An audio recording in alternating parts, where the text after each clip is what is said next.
Live. Well, good morning or good afternoon, everyone. Welcome to this Education Week webinar on the continuity of learning. Really excited about the deep dive topics we'll be able to take today, the opportunities to explore amazing content and hear from fabulous innovators, leaders, and researchers. We have some specific learner outcomes for today and our agenda. And so we're going to delve into things that we have, our learnings that we can really apply to both virtual and in-person instruction, the practices, processes, and mindsets that really improve community and connection, and opportunities to identify practical strategies to ensure learning continuity. So we ask that you, as you're joining, that you feel free to submit your questions throughout the webinar in the Q&A section, so they're visible to both the panelists and the audience. We have amazing, brilliant minds, passionate leaders, thoughtful innovators joining us today. So I wanted you to hear a little bit of a welcome from each of our panelists. Amy, would you mind kicking us off? Sure. Thanks for having us, Jason. Everyone, my name is Amy McGrath, and I'm a Deputy Vice President for Arizona State University and serve particularly on the K-12 strategy for ASU, where I'm the Chief Operating Officer of ASU Prep and ASU Prep Digital, which is a consortium of charter schools that are both immersion, hybrid, and online. And we'll probably talk a little bit about that and what that means to this conversation in a little bit. So I'll hand over to Dr. Hutchings. And thank you, Amy. I'm Greg Hutchings, the Superintendent of Schools in Alexandria City Public Schools. And I'm really excited about today's discussion. I like to think of myself as a champion for change and an advocate for all young people, regardless of where you're from, who you are, who your parents are, or what you've done, that I'm going to advocate and ensure that you have the best learning environment possible. So I'm looking forward to our discussion today. I'm going to turn things over to Thomas. Thank you, Dr. Hutchings. I'm Thomas Arnett. I'm a senior research fellow at the Clayton Christensen Institute. We're a nonprofit, nonpartisan think tank that studies innovation in education, healthcare, global prosperity, and a bunch of different areas. I've been with the Institute for 8 years and really focused on innovative instructional models that help to make learning more tailored to students' individual needs and help all students thrive and achieve their individual potential, and what it takes to create the conditions where these models can be more widely available for more students. And with that, I'll turn it back to Jason. Thanks, Tom. Pleasure to be host and facilitator for this amazing panel today. I'm Jason Bedford. I'm the VP of K-12 with Class Technologies. At Class, we care deeply about learning continuity. We care at this. We came about this, our efforts and the work we do in K-12, really honoring the role of the teacher and how tech serves them well. We also care deeply about student engagement not just as a wrapper, but about belonging as a key element, about participation and the deep connections to rigor. And we deeply care about inequities that are created because decisions that are made that don't provide options or possibilities and pathways for all learners. We recognize we need access to more courses and amazing teachers. And as the designer of a synchronous learning platform built on top of Zoom, we're really excited about the possibilities both for learning continuity and for the future of redesign that we see. So we're also an organization that believes in the instructional core and the connection between learners, teachers, and content. And we know that there's been so much upskilling and reskilling of teachers and investments into supporting the pedagogy in the digital age that video conferencing was actually blocking teachers' ability to unlock the potential of every learner. And so we thought about this through lots and lots of teacher conversations and all their different inflection points that they had about creating new possibilities, not just for continuity of learning and disruptions that we've all been experiencing through COVID, but also about a brighter future, an opportunity to really redesign the classroom. And designing technology that focuses on the teacher and their interaction with learners, that allows for deeper engagement, more interpersonal connections, connecting async and sync in tighter ways.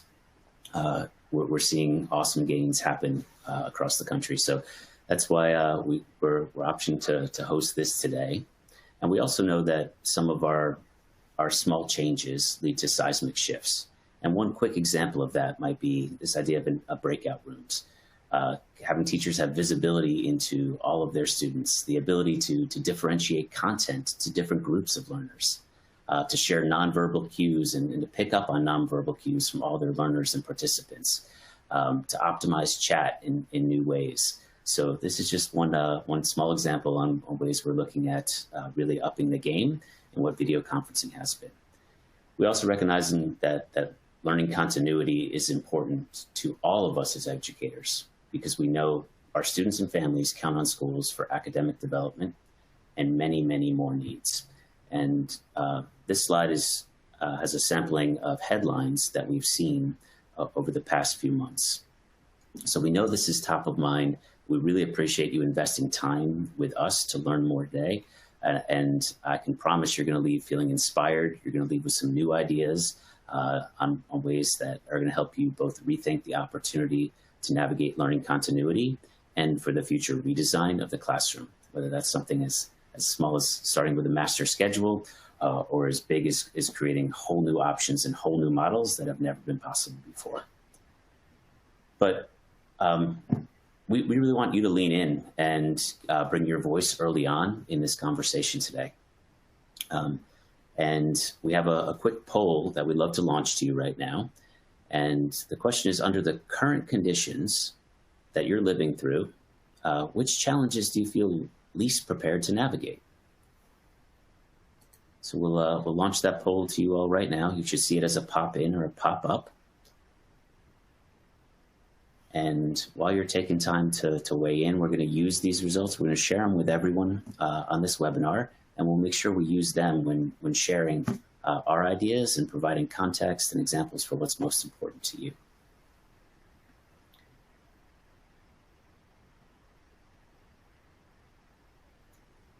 The last thing to probably note is, like, our lived experiences through COVID learning conditions are truly an opportunity to be a new foundation for a Renaissance period in education, an opportunity to redesign for equity, to be less bound by place and time, by possibilities that break systems that don't work for all learners, and see past impediments to possibilities.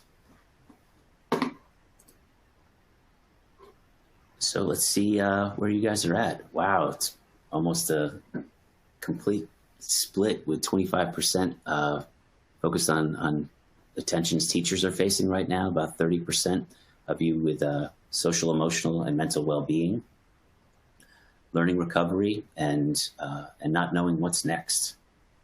So thank you guys. I really appreciate everyone's response. So we're going to pop it right over to our panel now to share learnings from their work, practical tips, new insights, and really be a source of inspiration for all of us. So on our first question as we move forward, and we'll be sharing some resources with you all throughout. But as we move to this amazing panel, would any one of you like to start with our core questions around learning continuity and share your perspective? So one, just thank you, Jason, for sharing that information. I mean, when we think about continuity of learning in Alexandria City Public Schools, specifically what we're looking at is how do we continue to provide an environment that's conducive for learning for students.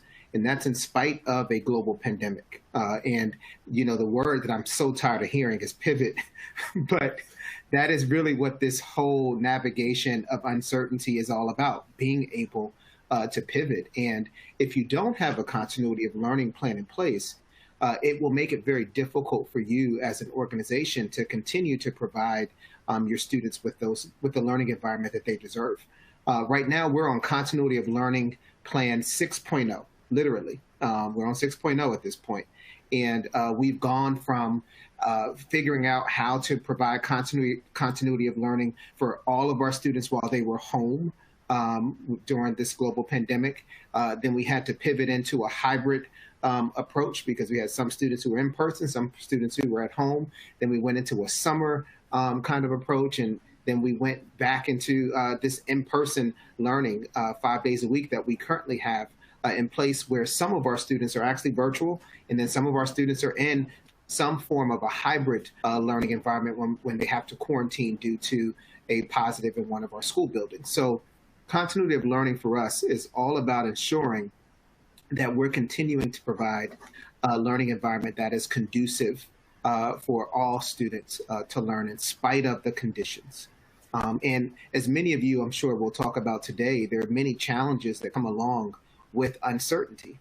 You know, we just think of just now, some days, if we have a positive in a school, kids have to transition to go into a quarantine phase for 14 days, like with no notice, right? So that means they're coming home and they're not going to be returning back into our school building for 14 days. And we have to instantly be able to provide, you know, that continuity of learning, even though they are no longer in our school buildings. And those are some of the challenges that this continuity of learning brings to us during COVID. But we're going to keep working through it and revising our plans. And that's why we're on 6.0 as we go along. But I'm looking forward to talking about some more insights and things as we move forward.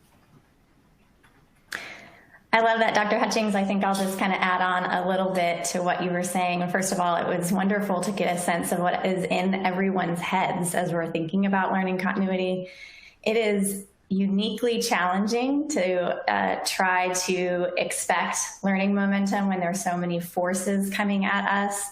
And so I think all of us as educational designers have been trying to figure out, what does that mean? And so the 6.0 makes me smile because I know we're probably on 12.0. There are so many different versions and iterations of how we can try to get this right, and it's constantly changing. So one thing that I do really enjoy about this conversation, though I'm sure we're all weary of it, and it's a topic that is talked about, I'm actually excited that we're finally having conversations about learning momentum outside of the school walls. And so one of the values of this, the silver lining of this, the pandemic and all of the forces that come with it, is that we all have to think about crisis planning and resilience planning and what that means for our kids in the sense of, a kindergartner or a 12th grader. And so we have learned a lot, certainly at Arizona State University, in terms of the entire learning continuum from pre-K through gray. We talk about that quite a bit. Learning momentum and learning continuity means something different from where you are on the learning spectrum. So excited to continue to talk a little bit more contextually about what that's meant for school planning. And I'll chime in just a little bit. I like the comments from Dr. Hutchings and from Amy McGrath. I think of continuity of learning in a basic form as, students were learning in schools, and then the pandemic happened and schools got shut down. And that created a discontinuity of learning where learning for many stopped. And then schools have been working hard to figure out, how do we keep learning going with that disconnect that happened? How do we become more resilient and responsive to other future disconnects like that? And I think one idea that kind of builds off what others have said, but I also think of how do we, students, their brains don't stop working just because they're not in school. They don't stop learning because they're not in school. They just may not be learning the kind of things that, or in the form that we typically, think of as formal education. But how do we help capture and account for learning experiences that aren't in the traditional format? And also, how do we help learning happen more robustly in settings outside of a classroom and create I think of a learning ecosystem that kind of pulls all the different type of learning and possible learning experiences together to make it cohesive and continuous for students. Tom, I'm glad you brought that up because it makes me think of how do we re-engage, reimagine, and reignite our students. One thing I try to say quite often in our school division is we can't go back to how things were, right? One thing that we've learned from this pandemic is that there are so many innovative ways that we can teach and learn in America, to really across the world today. And it has forced us to all as educators to really be pushed out of our comfort zone, where people were really nervous about trying to do things like virtual learning, or thinking that it wasn't something that all kids could do, which all kids really can't do. The virtual learning, right? We made it work, but it's not the best learning environment or learning option for all kids. But it has opened the door for us to really reimagine how education looks in America, and for us to not go back to how things were prior to the global pandemic, when we really weren't getting everything right then. So let us not strive to be back to how things used to be. Let's start thinking about and reimagining how things can be. Dr. Hutchings, would you also so much resonate with that? Yeah, would you also share and kind of maybe build on Tom's last point on resilience and responsiveness from a leader's perspective? How have you thought about how your teams are organized, how decisions are made, even some of those unknowns from early on in the pandemic? As you guys have moved through 6 iterations of learning planning, what has your team learned at a high level, and about how you lead with responsive practices and deeper resilience? How's your team responded? Can you share a little bit about that?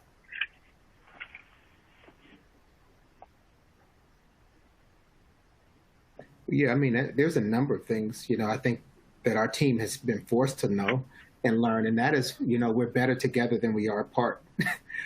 This pandemic has really forced us to work collaboratively and to really have that interdepartmental collaboration that wasn't just, as often prior to this pandemic. And that's one area that I want us to really stay in this space of this constant interdepartmental collaboration, because, what we're seeing is that, our schools, meaning like our education side of things, have to work very closely with our facilities and operations side of things, and have to work very closely with our communications, as well as with our finances, to fund a lot of these things.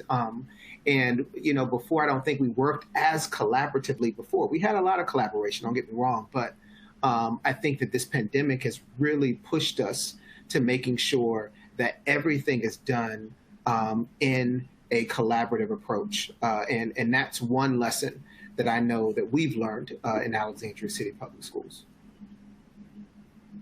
Thank you so much. Amy, when it comes to innovation, how is ASU Digital Prep, and how have you personally thought about where to identify opportunities to innovate, and then which ones to scale? Yeah, and I love that question matched up with what's happening in the Q&A, just around like how, as we're kind of forced outside of the school walls, different variables are coming at us as teachers that we kind of have to figure out. And a lot of it, the fantastic side of it is figuring out how to deal with learner autonomy and agency, because we don't have the control in the classroom. They're everywhere. We may not even see them on screen. They're coming in from different locations. All of a sudden, we know what their animals look like, whatever's in the background. So there's, so many different ways that in-person instructors have had to hone their craft online.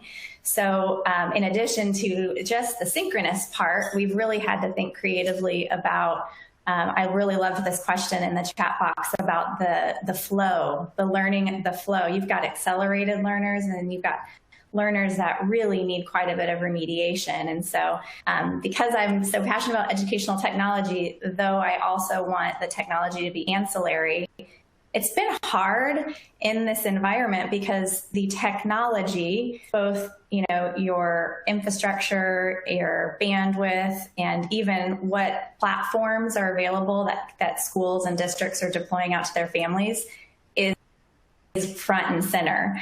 What we're hoping to learn from this, and some of what we're seeing at ASU, is that we've got to do a couple different things. We need to believe and understand that kids are going to learn and be inquisitive, curious thinkers, whether they're inside of school or not, and how they're going to get there in any generation YouTube, right? So now trying to figure out, as we were forced at home for quite a while to try to leverage all of the the interesting free tools that are out there, whatever it is that we could get our hands on and get organize that around a standard. Like, how does that work for an entire classroom of sometimes fully digital students? And so the question back to the Q&A just around how do we effectively match the students level? I think this is going to, the forceful nature that COVID had us all at home. I hope that this is a question, and I applaud the audience member who asked this. I hope that as an educator, we're all asking that. And I'm excited about some of what we're seeing as it relates to adaptive learning. And it starts with a mindset. If you do believe that every learner can, so no matter where they're from, no matter what they have, what their background is, if they have the right mechanisms of support, you can get them there. And then you start evaluating, okay, what are the right mechanisms of support for a student on the very, very low end of the proficiency scale that needs a ton of remediation, sitting adjacent to the student who is ridiculously accelerated. And where they're underserved is they want to keep consuming and they're kind of stuck. And so that's going to, require adaptive platforms. It's going to require some of the great technologies that are outside of the education sector that we're now being challenged to use and think differently. And so to your question, Jason, one of the things that we're doing at ASU and ASU Prep Digital is trying to bring all of that innovation into a platform that acts as more of a marketplace so that kids, using that concept of agency and autonomy, can come and experience learning learning experiences inside of an ecosystem that understands them, all guided by a human. That kind of goes back to the early comment that I believe that that's the most important piece, especially for K-12 learners. We need success coaches and Sherpas and humans to connect with these kids to be able to help them, guide them through this. And so finding ways to scale that has been interesting. And as we all know, it's really hard to do both. It's hard to be inside of your classroom when you have in-person learners and then have 12 of them on Zoom. That gets really, really tricky. And so some very creative things. And I know Dr. Hutchings and I were discussing what we're doing in some of those environments to try to help teachers so that we can avoid the burnout. Yeah, and I think that burnout piece, Amy, as you were just talking, I mean, it's so key right now. I was just sharing with the group, the panel before we came live, that I was subbing a class this Friday because I wanted to get a feel of what this whole teaching during this era of having cameras and kids at home and some kids in the classroom. And it really is exhausting. I mean, so initially I was thinking, okay, are teachers are they exaggerating because they don't want to do it, right? And that's not the case. I got to go in myself. I think I'm once a teacher, always a teacher. And I was teaching the second grade class, and trying to navigate the students on Zoom, the students in person, the smart board, the questions, and then just kids wanting to have fun because they're excited because they have the superintendent as their sub. It was a bit overwhelming. And I realized that there are some things that we're going to need to put in place and some additional supports so that we can make this as smooth as possible so that we don't have the burnout. Because I do believe that, this pandemic right now, we don't know when the end is near. So we are going to need to begin to plan for a future that continues to have some form of virtual learning in it. And it's, how do we make sure we adjust, to this new virtual world and not keep having the hope that everything is going to go back to an in-person environment, because I really don't think that is going to ever get back to that again. Tom, would you mind sharing a little bit on what your latest research over the last 18 months has really taught us both about instructional models and Dr. Hutchins' experience with concurrent teaching to second graders on Friday, right? And so I've heard it likened to, texting and talking on the phone at the same time. You can only pay attention to one audience, and it's really hard to do both. So maybe you can share a little bit on what your macro research has told us and some of the learnings and insights that came out of that, and then bring us down to instructional models that you see tethering between different settings and picking up momentum to help support teachers with instruction and engagement. Yeah, thanks for prompting with that, Jason, because as Dr. Hutchings was talking about that challenge of teaching that classroom, it so resonated with me from what we saw in a recent survey we did. So back in April and May, we surveyed teachers and we surveyed administrators all over the country just to ask, what does instruction look like in your settings? And the most common approach was that Zoom in room or concurrent model where you've got some of your students for hybrids that are in person with you and other students that are on the video call, and you're trying to work with both. And in the free responses to our survey, teachers just said over and over again, this was the hardest year of my career. This was really, really difficult. I just could not figure out how to teach both the kids in person and the kids online at the same time and do it well for both. I think it makes total sense why that happens so often, in that, you know, schools were really thrust into the pandemic and didn't have a lot of time to figure out what to do. And so the natural thing to do is to rely the most on the things you've done in the past. You know, to use your existing schedule, your existing class rosters, to try and provide the same instructional minutes. It's a totally rational way to do things. But I think what we've seen in the last year is that we need new models of instruction, because that model didn't work well for teachers. You know, our survey can't tell us this for sure, but my sense is it didn't work well for teachers either. And so, you know, we need those new models. So what do those maybe look like? In our prior research before the pandemic, we looked a lot at online learning incorporated into brick and mortar settings. And when something we saw really powerful was models that enable mastery-based learning. In other words, they let students who need more time take more time. They let students who need to move ahead. They let the learning time be flexible to students' needs. And when they do that, they also, you know, when you use online learning to enable a mastery-based or individualized approach and individualized progression, it can really shift the role of the teacher too, where teachers actually, by being able to rely a little bit on those online resources, can focus more of their time and energy on, you know, meeting with students in small groups, figuring out what are the particular misconceptions my students have, and focusing on addressing those individual learning needs or small group learning needs, and also just on building relationships with their students.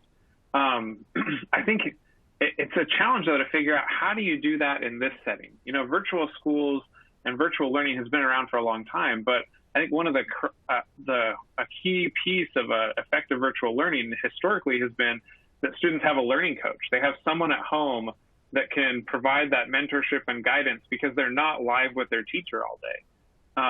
So how do you facilitate that? I've been really intrigued by the school systems that have launched learning hubs, where this is especially in the early pandemic when lots of people were remote.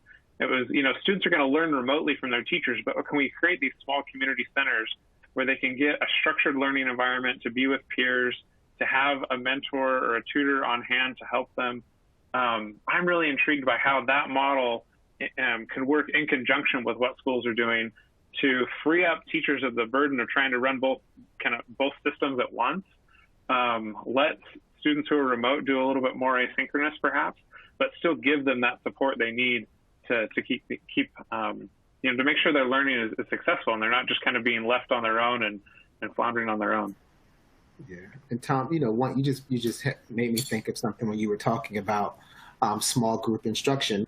You know, I really think we need to get out of that mindset of whole group instruction, because when you have that whole group instructional mindset and some of your kids are not in your presence or in your classroom, that is when it becomes extremely challenging. Whereas if you begin to look at, and best practice says small group and one-on-one is best practice, right? That's why we got into having these small group instructional programs. Students who are receiving any type of additional supports, when you're using a multi-tiered support system, you know, like we do here in Alexandria City Public Schools, that small group is the way to get that done, or one-on-one. And I really do believe that if we can just start to refine or revamp how we are, you know, instructing in our classrooms, it's definitely going to make a huge difference. And it's going to make a huge difference for the students who are on the receiving end of that instructional strategies and approach. So spot on when you talked about the small group. I think that we don't mention that enough, you know, out in our educational world of how important it is right now, if we can really focus on small group instruction, it can alleviate some of the pressure that and complications that whole group instruction brings, especially when you're trying to do some type of hybrid learning. And Tom, you noted this concept of pods and micro schools and some of the things that we're seeing that spring up thematically around the country. I'm thankful for groups like yours that will be able to capture those trends, because I'm very fascinated to see what's going to stick. And when you take school opening for granted, you know, we're all sending our kids there. That's what you do. But now no longer for a period of time for all of us with school open. And so watching the behaviors of families and what they did, kind of to your point, Dr. Hutchings, in terms of we still crave some of that small group instruction, and we didn't want to do it alone. And so some really beautiful bright spots of micro school pod, whatever the right word is, because it actually wasn't a word that we, you know, nobody did it on purpose. It was more in a reactive way. And so having been in online learning for so long, no matter how large the student base that I've had the pleasure of working with, always about 20% are homeschool moms, homeschool families. And then the rest is a la carte and kind of serving in collaboration with school districts. I'm really interested to see how that changes and if that changes moving forward as, you know, we kind of move towards and walk into schools being opened again on a regular and consistent basis. Will there be a different kind of homeschool, micro school, pod school family base? Because I do think, you know, when it was a little scary before, it's continuing to be scary for some families that it just didn't work. But we've also been seeing some really rich and wonderful, valuable stories of impact where families thought, oh my gosh, I can do this different, and I can do this on my own. So even all the way to the funding measures, I'll be curious to see, does that impact portable funding for students? Like, what are some of the big changes going to be that support some of those moves? So. Yeah, I think that's a perfect segue into aha moments that you guys have each had during, you know, the last 18 months, and ones you're even having now as you're thinking about supporting continuity of learning. So I'd love us to kind of pivot from the big insights already around the importance of collaboration and learner agency to, you know, looking at instructional models that we can have variability inside of, and see if you can put your finger on a couple key moments and inflection points where you had a personal aha that helped you navigate a next situation or redesign in the moment. So, Amy, would you mind kind of starting us off? Sure, I'd love to. One of the wonderful things about working not just with our own immersion and hybrid schools in the Phoenix area is we get access to talk to school leaders and superintendents and just teachers all over the country, and listening into what has been really hard. Some really wonderful school models have grown out of some of the challenges to solve for. So I think everyone is, and actually I should correct myself. I don't even know that they are challenges that we have to solve. They're more tensions we have to manage. And so we're not even looking for quick solutions. We're realizing, okay, this is now an ongoing variable that we need to design around. And so one of those even is this concept of learning under quarantine. We know this year is volatile, and it's going to continue to be volatile. And so we've had a really just progressive school district in Ohio reach out to us to say, it is not working for us to have closed kindergarten, and then 7 students from 10th grade need to go home, and all of these things where the fluidity of learning is so unpredictable. And so they asked us to just team up with them for some help, and out of that was born our own version at ASU Prep of this learning under quarantine that we've really enjoyed seeing the fruits of. How the students have thrived in that. Math and literacy are the 2 really core places where exasperated learning loss has been evident.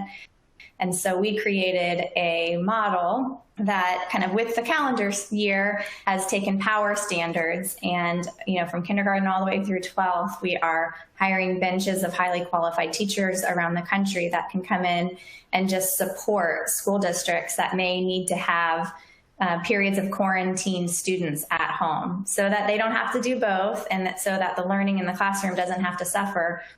We're just coming alongside in a meaningful way. Where are you in your lesson plans for the next 10 days? And how can I, 4 days a week, work with these individual learners on ELA and math so that they can still maintain that learning momentum that's needed?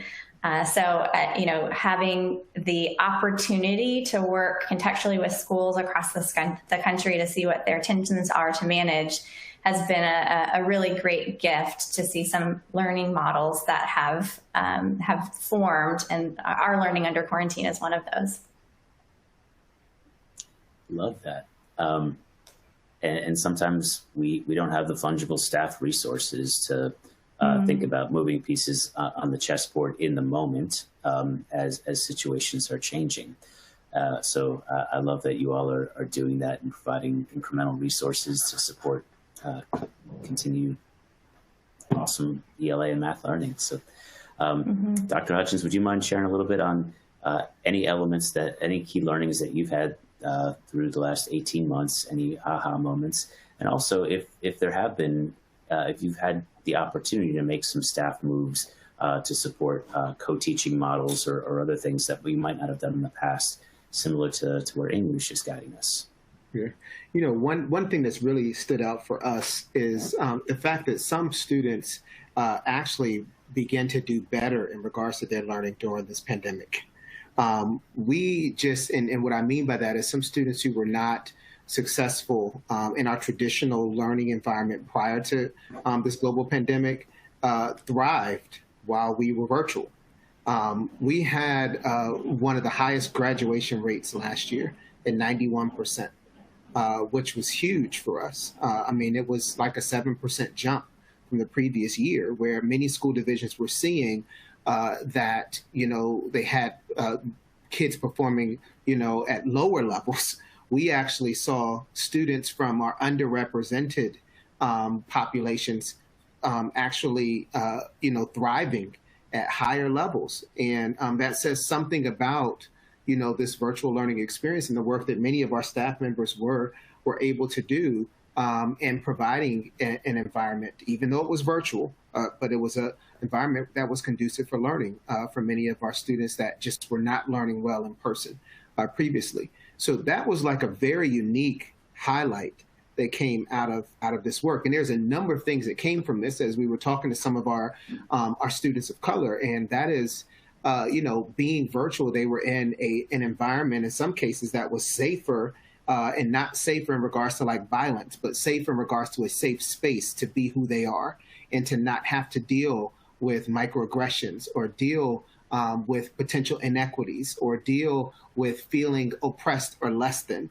in certain environments that we have in some of our classrooms. And that's a huge, aspect that, we don't talk about quite often, but I really think that we need to, because if we're seeing that many of our students of color are having a better experience through a camera or through media versus in person, we really want to get to why is that? And we may have to begin to address some of the systemic racism that is happening in our classrooms, where you can thrive better in a pandemic at home than you can in school, where research says in person is the best learning environment, for children. So that's just a key, insight that I think is important. Some lessons learned from us is just the fact that, you can't just have a one-size-fits-all approach. You're going to have to ensure that, we're using multiple ways to meet the needs of students. And, we've always talked about, meeting kids where they are and not necessarily where you want them to be. I think that this is the biggest opportunity for us as educators to say that we really are going to look at individual students and serve their individual needs and have multiple ways to do that. And I think once we get out of having all of these assessments across this country, and I think as an educator, I do believe in assessments, right? I believe you should be able to assess kids, but having high stakes assessment is not the only way to do that.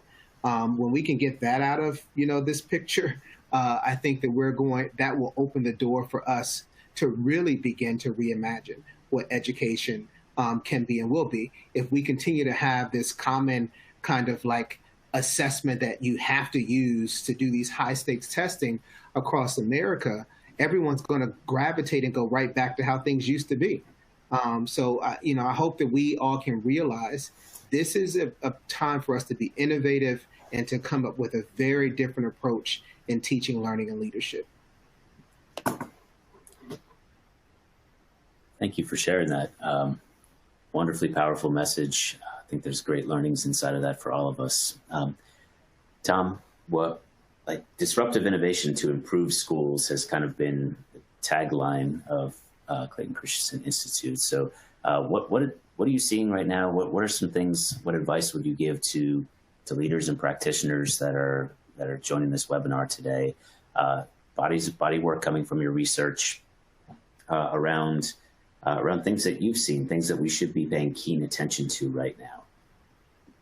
And how do we, just where Dr. Hutchings was leaving us from on this idea of innovation, what is this disruptive innovation that you see on the horizon? Yeah. Well, I'll say this. Lots of people call the pandemic disruptive. And in the way that we use the word disruptive, it means something totally different. The pandemic has definitely disrupted learning in that it's caused this discontinuity in students' learning. But the pandemic itself is not, it's not disruptive in the sense that it necessarily leads to better innovation. I think, by and large, I don't expect schools to come out of the pandemic and look radically different than they did before. And that's probably a good thing. In the sense that, there's a lot of things that schools were doing that were solutions that were built over years of solving problems. But I also totally agree with Dr. Hutchings that we can't just keep doing everything the way that we've done in the past. So how do you preserve what's worked in the past and move forward? And I think that puts school systems in a really a challenging situation, but also an opportunity. Challenging in that right now, everyone's already super strapped. It seems like there's not enough time in the day for everything that has to happen. But at the same time, there is this opportunity where we see new models and new ideas popping up that are different. One thing from that research on disruptive innovation and some of the research related to it is that challenges create this thing called threat rigidity, where people and organizations, challenges create a strong response more than an opportunity. Challenges make people jump and take action and do something. But at the same time, when you feel that threat, it also shuts down creativity and it makes it hard to think differently. So there's this interesting question of, how do you pivot from feeling like this is a threat, feeling like this is overwhelming, to seeing it as an opportunity? And one thing we've seen is that in some ways you kind of need to carve out a separate space for that. And so what I'm encouraged by is not the idea that every school in the country should be doing some new innovative learning model, but rather, can we take those pockets of students, for example, as more and more schools reopen, but you still have some of those families that don't want to come back. Can you create a new type of model to serve those families and use that as the space where you really say, look, let's figure out what the opportunity is to think differently in that space.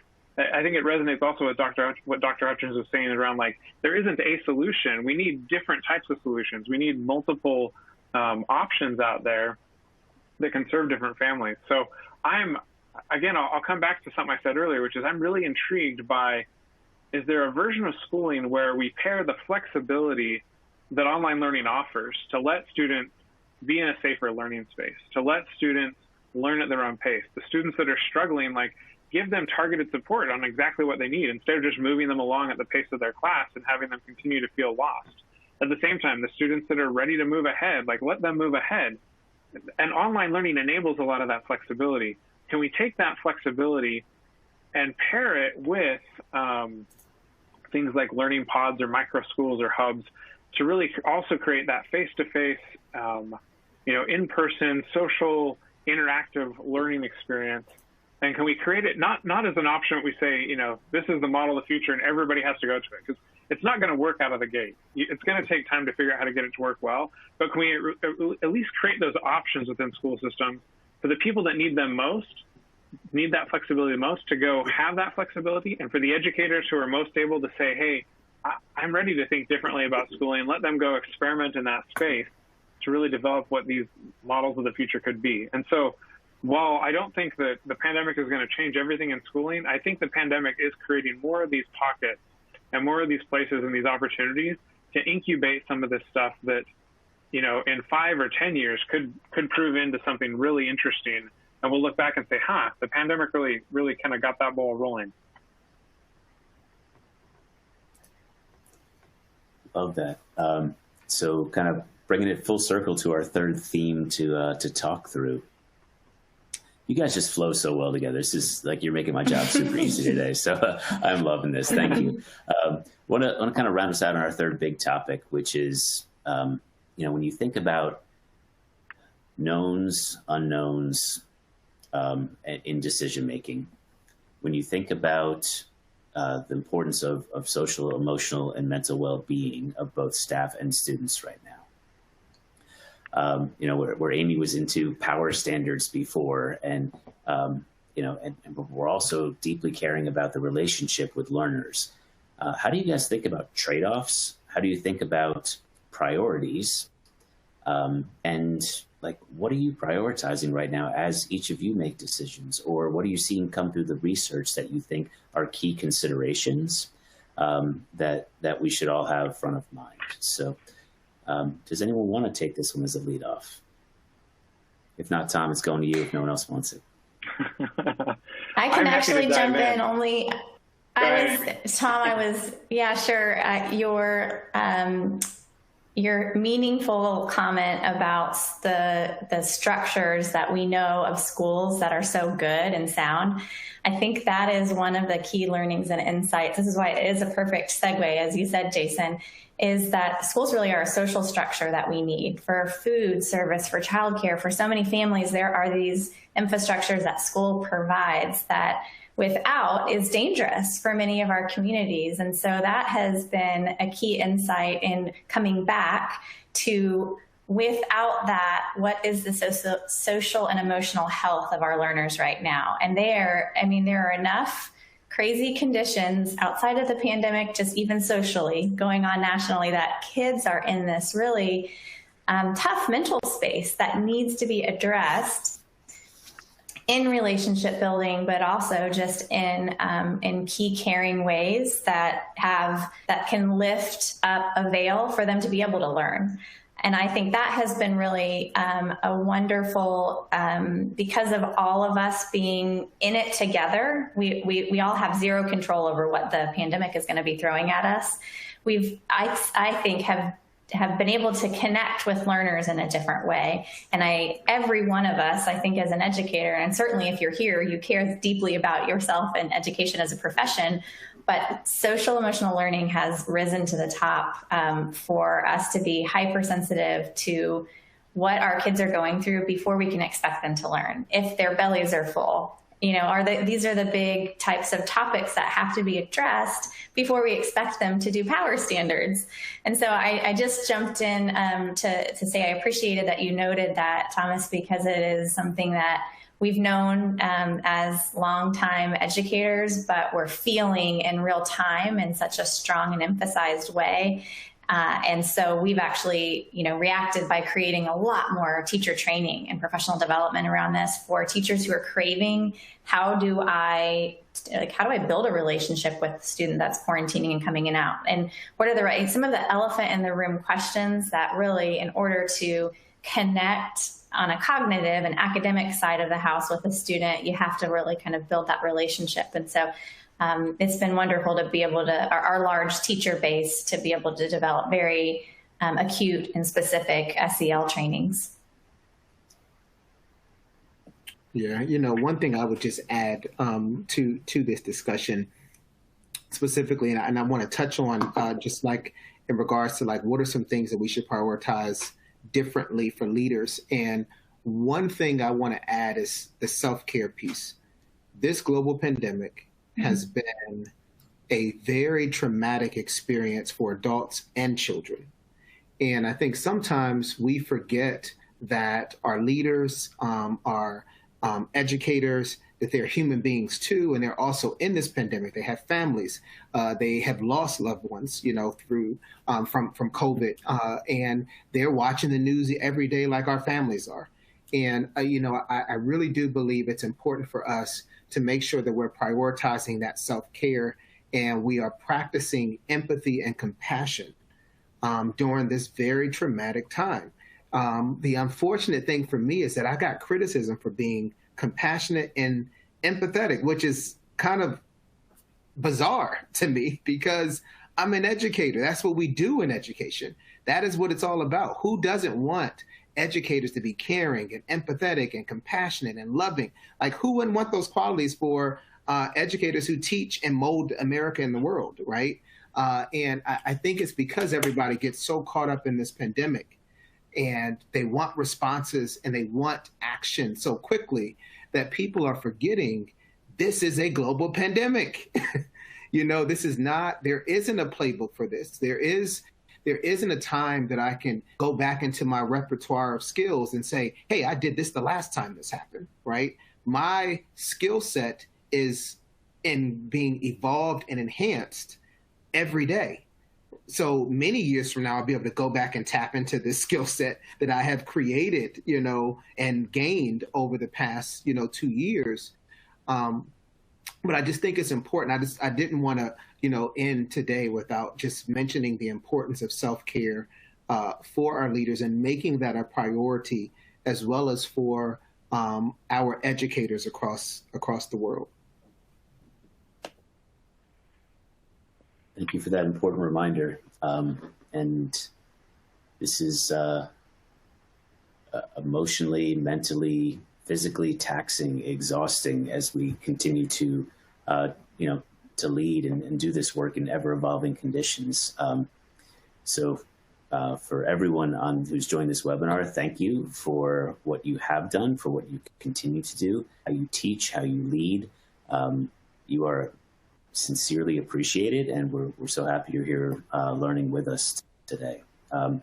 Hutchings, I gotta say, like, you bring joy to work. You lead with empathy, which is a gift, and I think that's hopefully something everyone can also take away from this today is just how important that is, because we don't actually, if we're not exercising empathy, we can't design for students, teachers, staff members that are marginalized. We can't understand why we would do systems work to start with if we don't start with empathy. So it is a cornerstone to all of our work and a really important call-out reminder.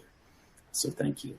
Tom, would you mind just kind of bringing us home with a couple of the priorities you think we shall be having top of mind as we continue to make decisions navigating disruptions? Yeah. So I'll throw out something that may seem at the surface value, it may seem a little controversial, but I think it's really, really important, which is it's important that educators take time for themselves and their own well-being. It's important that we focus on student social and emotional well-being. But if we just layer those on top of everything else that educators were already doing and everything new that they have to do because of the pandemic, I think it just puts, I think sometimes we think of teachers as this blank check that we can just put more and more, charge more and more up to it, and they'll just absorb it. In our survey, we saw so many teachers that felt that sense of burnout and struggle in their free responses they shared. And so the semi-controversial idea I want to throw out there is to actually leverage the tools and technologies we have to shift teachers' roles. And this can sound at the surface like it's, oh, you're replacing teachers with technology. But I think, since the invention of the printing press, there have been tools that help people learn things without having to be guided by a teacher.